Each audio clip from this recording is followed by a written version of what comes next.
வாழை மரமும் காகங்களும். ஒரு நாள் மீனுக்குருவி காட்டுல பல்வேறு இடங்கள்ல உணவு தேடி பறந்து போச்சு. ஆனா எங்க தேடியுமே மீனுக்குருவிக்கு எந்த உணவுமே கிடைக்கல. இதனால ரொம்ப களைப்பான மீனுக்குருவி கொஞ்ச நேரம் நிழலுக்காக ஒரு வாழை மரத்தோட அடிவாரத்துல உட்கார்ந்துருந்துச்சு.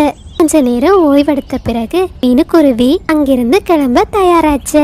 அந்த சமயத்துல அந்த வாழை மரம் தன்னோட கண்களை திறந்து மீனுக்குருவிய பார்த்துச்சு. ஹே குருவி, நீ எதையாச்சும் தேடி இந்த காட்டுக்கு வந்தியா? ஆமா வாழை மரமே, நான் உணவு தேடி வந்தேன். ரொம்ப நேரமா அலைஞ்சுக்கிட்டு இருக்கேன். ஆனா எனக்கு எந்த உணவுமே கிடைக்கல. அதான் உங்க நிழல்ல கொஞ்ச நேரம் ஓய்வெடுக்கலான்னு உட்கார்ந்தேன். குருவி, நீ கவலைப்படாத. என்கிட்ட வர பறவைகளோட பசிய நான் போக்கிடுவேன். வாழை மரமே, நீங்க என்ன சொல்றீங்க? உங்ககிட்ட தான் ஒரு வாழைப்பழம் கூட இல்லையே. அப்புறம் எப்படி நீங்க மற்ற பறவைகளோட பசிய போக்குவீங்க? குருவி, நான் வாழைப்பழங்களை என்னோட இலைகள்ல ஒளிச்சு வச்சிருக்கேன். நீ என்னோட இலைகளை திறந்து பாரு, அதுல வாழைப்பழம் இருக்கும். வாழை மரம் இப்படி சொன்னதுமே மீனுக்குருவி அந்த வாழை மரத்தோட இலைகளை திறந்து பார்த்துச்சு. அதுல நிறைய வாழைப்பழங்கள் இருந்துச்சு.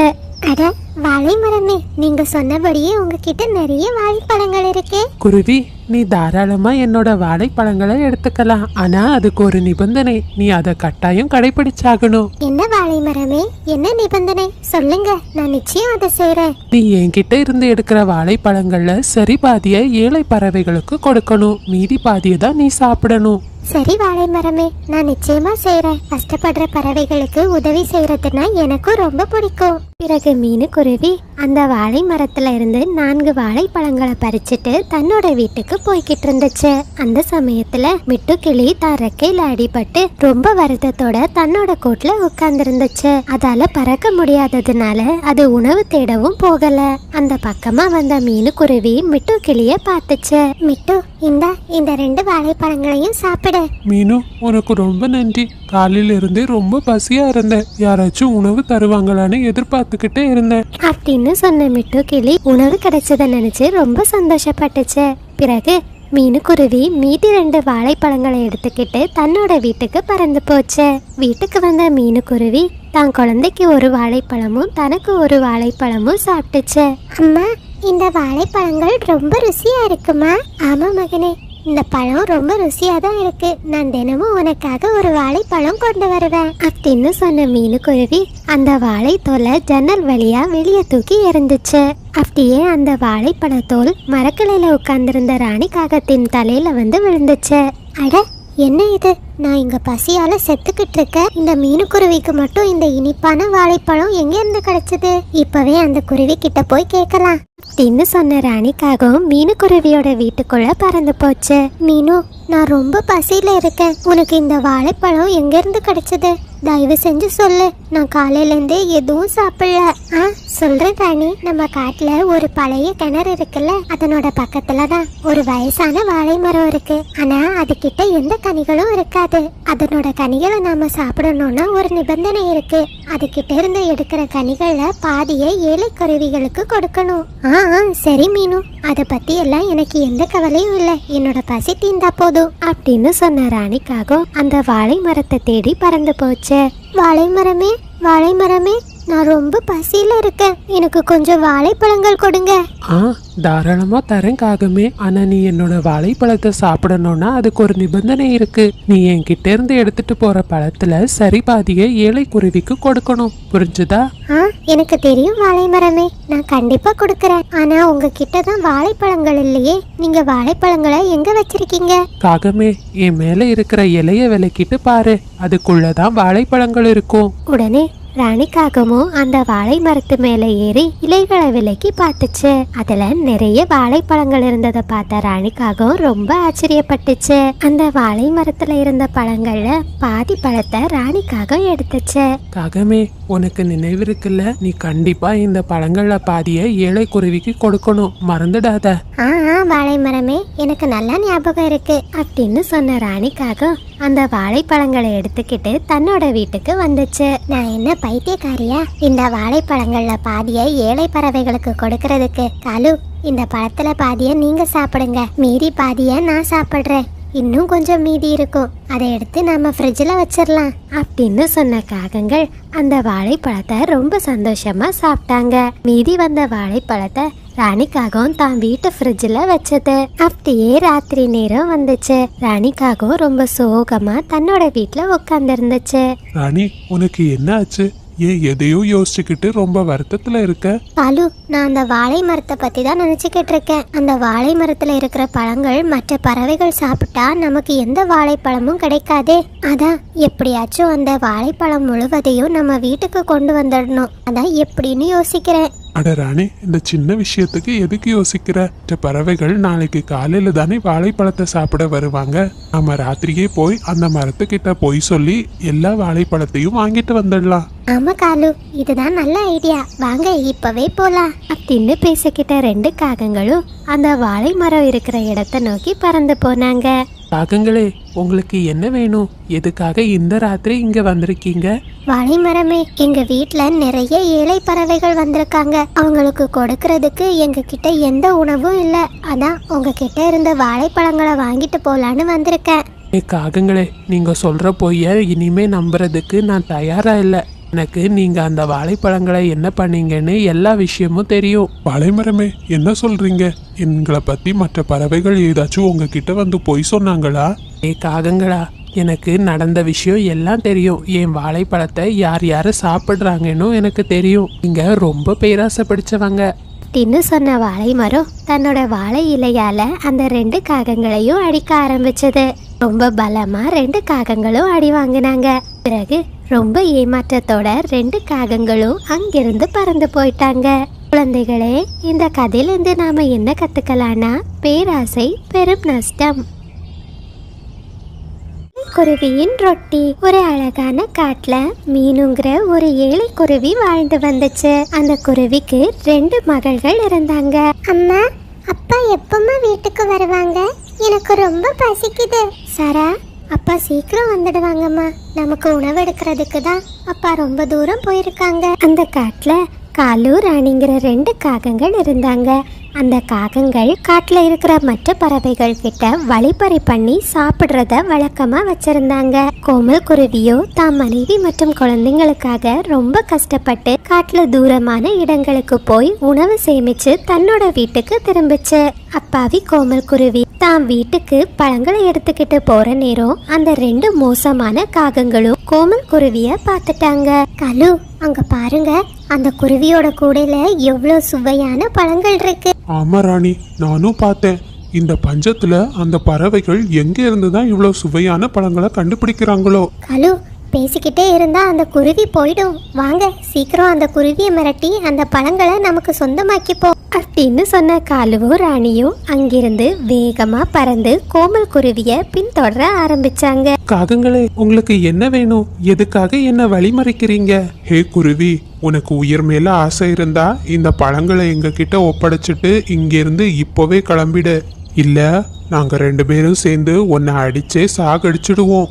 இல்ல இல்ல, இந்த பழங்களை நான் எக்காரணம் கொண்டும் தரமாட்டேன். என் குழந்தைங்க வீட்டுல பசியா இருக்காங்க. அவங்க சாப்பிடுறதுக்கு தான் நான் இந்த பழங்களை எடுத்துட்டு போறேன். ஏ குருவி, ஒரு வாட்டி உனக்கு சொன்னா புரியாதா?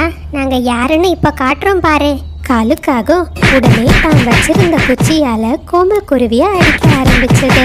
கோமல் குருவி வலி தாங்க முடியாம ரொம்ப கத்துச்சு. அந்த நேரத்தை பயன்படுத்தின ராணிக்காகும் அந்த கூடை நிறைய இருந்த பழங்களை எடுத்துக்கிட்டு வேகமா அங்கிருந்து பறந்து போயிடுச்சு. ஐயா, அப்பா வந்துட்டாங்க, அப்பா வந்துட்டாங்க. ஐயோ கோமல், உங்களுக்கு என்ன ஆச்சு? தலை முழுவதும் ரத்தமா இருக்கு. மீனு, நான் நம்ம குழந்தைங்களுக்காக உணவெடுத்துட்டு வர வழியில 2 வழிப்பறி காகங்கள் என்னை தாக்கி என்கிட்ட இருந்த பழங்களை எடுத்துட்டாங்க. நான் உயிர் பிழைச்சு வந்ததே பெரிய விஷயம். சரி வாங்க, நாம சீக்கிரம் டாக்டர் கிட்ட போய் மருந்து போடலாம். இல்ல மீனு, இந்த காயம் எனக்கு சீக்கிரம் ஆறிடும். ஆனா நம்ம குழந்தைங்க இனிமே என்ன சாப்பிடுவாங்கன்னு நினைச்சுதான் எனக்கு கவலையா இருக்கு. ஒரு அப்பாவா என்னால எதுவும் பண்ண முடியல. நீங்க கவலைப்படாதீங்க, நேரம் இருட்டுறதுக்கு இன்னும் கொஞ்சம் நேரம் இருக்கு. நான் அதுக்குள்ள போய் காட்டுல எங்கேயாச்சும் உணவு கிடைக்கிறதான்னு பாத்துட்டு வரேன். ஆமா மீனு, என் காயத்தை நான் பாத்துக்கிறேன். நீ நம்ம குழந்தைங்களுக்கு ஏதாச்சும் உணவு எடுத்துட்டு வா. உடனே மீனுக்குருவியும் உணவு தேடுறதுக்காக ரொம்ப வேகமா அங்கிருந்து பறந்து போச்சு. அப்பா அப்பா, எங்களுக்கு ரொம்ப பசிக்குதுப்பா, ஏதாச்சும் சாப்பிட வேணும்பா. குழந்தைங்களே, கவலைப்படாதீங்க.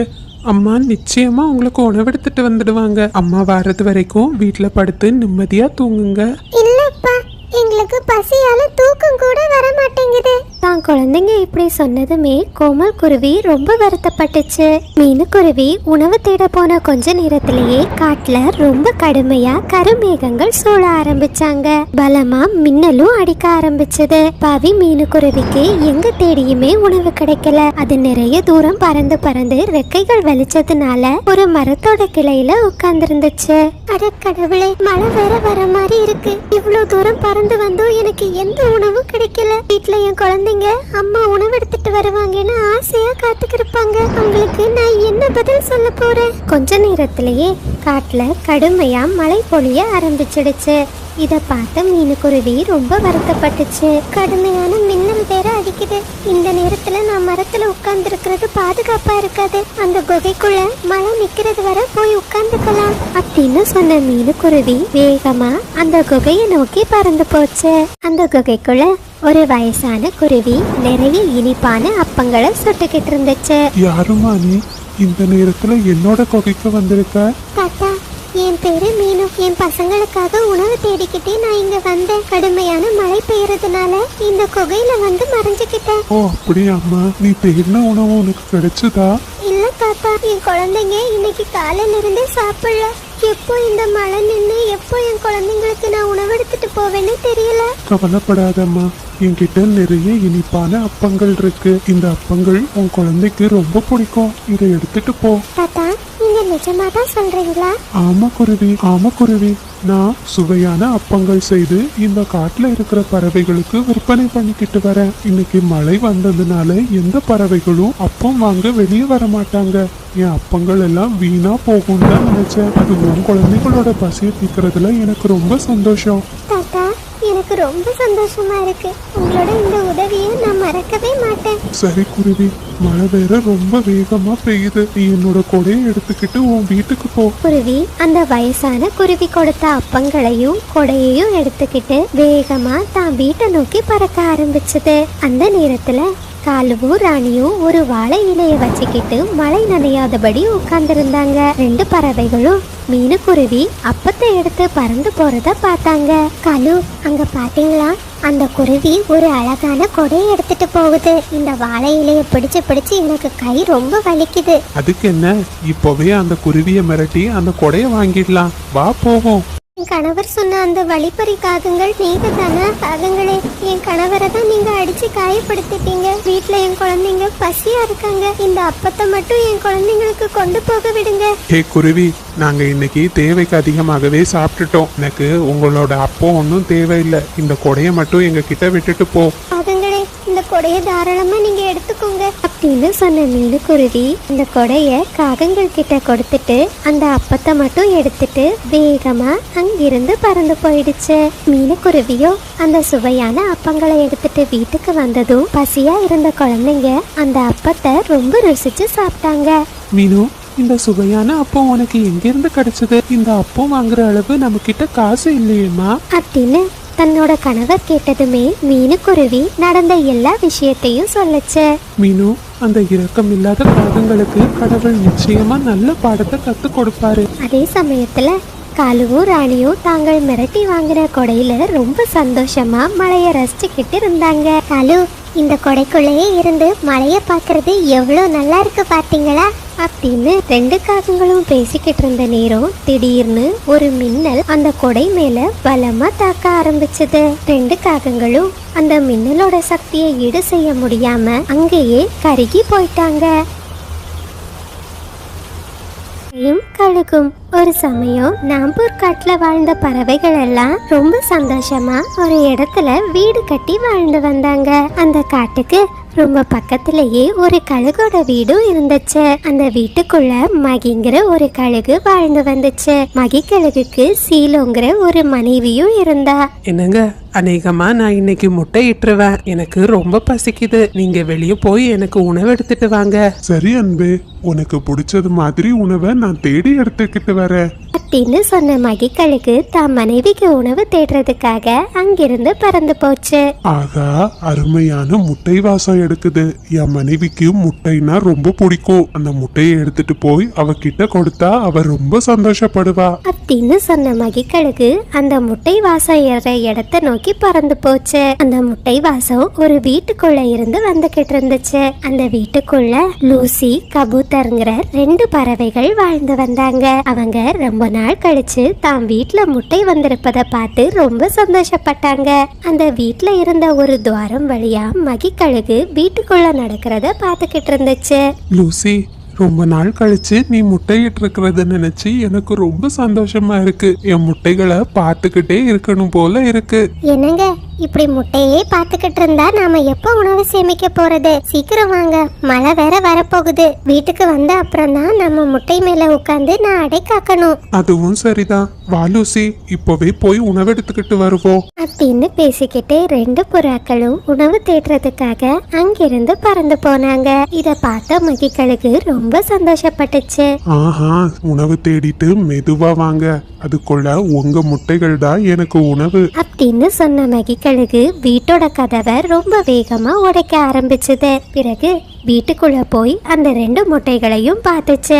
ஆஹா, முட்டையிலிருந்து என்ன அருமையான வாசம் வருது. அப்படின்னா இந்த முட்டைகள் சாப்பிடுறதுக்கும் ரொம்ப ருசியா இருக்கும் அப்படின்னு சொன்ன மகிக்கழுகு அந்த முட்டையை எடுத்துக்கிட்டு ரொம்ப வேகமா அங்கிருந்து பறந்து போச்சு.